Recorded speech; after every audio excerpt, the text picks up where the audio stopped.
নমস্কাৰ বন্ধু বান্ধৱীসকল, মাই Assamese solution YouTube চেনেলটোলৈ পুনৰবাৰ আপোনালোকক স্বাগতম জনাইছোঁ। তো বলক আমি ভিডিঅ'খন আৰম্ভ কৰোঁ।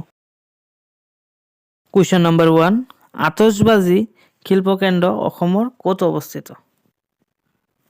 ইয়াৰ শুদ্ধ উত্তৰটো হ'ব অপশ্যন ডি, বৰপেটাত। বন্ধু বান্ধৱীসকল, আতচবাজী শিল্পকেন্দ্ৰ অসমৰ বৰপেটাত অৱস্থিত। নেক্সট কুৱেশ্যন, অসমৰ উচ্চ ন্যায়ালয় ক'ত অৱস্থিত? ইয়াৰ শুদ্ধ উত্তৰটো হ'ব অপশ্যন এ, গুৱাহাটীত অৱস্থিত।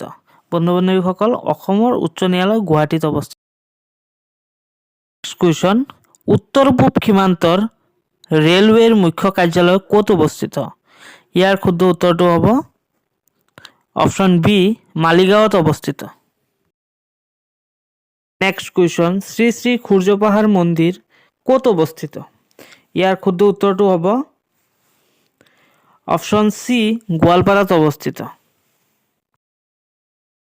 নেক্সট কুৱেশ্যন, মদন কামদেৱ দেৱালয় অসমৰ ক'ত অৱস্থিত? ইয়াৰ শুদ্ধ উত্তৰটো হ'ব অপশ্যন বি, কামৰূপত অৱস্থিত। হয়গ্ৰীৱ মাধৱ মন্দিৰ অসমৰ ক'ত অৱস্থিত?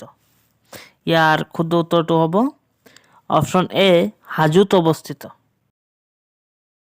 নেক্সট কুৱেশ্যন, কৰোনা ভাইৰাছত আক্ৰান্ত ভাৰতৰ প্ৰথমগৰাকী ব্যক্তি কোন ৰাজ্যৰ আছিল?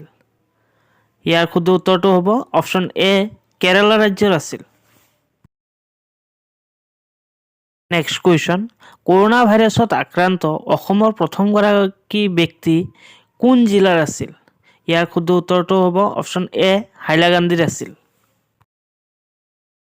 নেক্সট কুৱেশ্যন, ভাৰতৰ ভিতৰত GDP হিচাপত অসমৰ স্থান কিমান?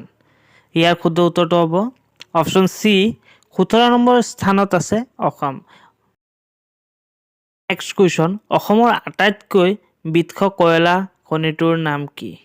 ইয়াৰ শুদ্ধ উত্তৰটো হ'ব অপশ্যন বি, নামদাং কয়লা খনি।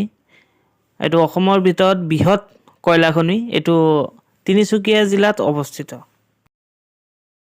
নেক্সট কুৱেশ্যন, অসমৰ প্ৰথমজন চাহ খেতিয়কৰ নাম কি? ইয়াৰ শুদ্ধ উত্তৰটো হ'ব অপশ্যন বি, মণিৰাম দেৱান। অসমৰ প্ৰথমজন চাহ খেতিয়ক হ'ল মণিৰাম দেৱান।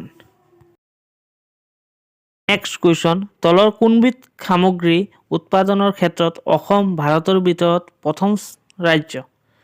ইয়াৰ শুদ্ধ উত্তৰটো হ'ব অপশ্যন বি, মুগা উৎপাদনৰ ক্ষেত্ৰত অসম ভাৰতৰ ভিতৰত প্ৰথম ৰাজ্য।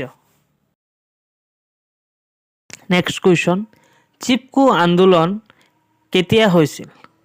ইয়াৰ শুদ্ধ উত্তৰটো হ'ব অপশ্যন বি, 1973 চনত হৈছিল।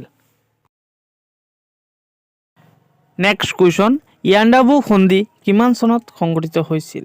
ইয়াৰ শুদ্ধ উত্তৰটো হ'ব অপশ্যন ডি, 1826 চনত হৈছিল। নেক্সট কুৱেশ্যন, অসমৰ মধ্যাহ্ন ভোজন আঁচনি কিমান চনত বলবৎ কৰা হৈছে? ইয়াৰ শুদ্ধ উত্তৰটো হ'ব অপশ্যন ডি, 2005 চনত।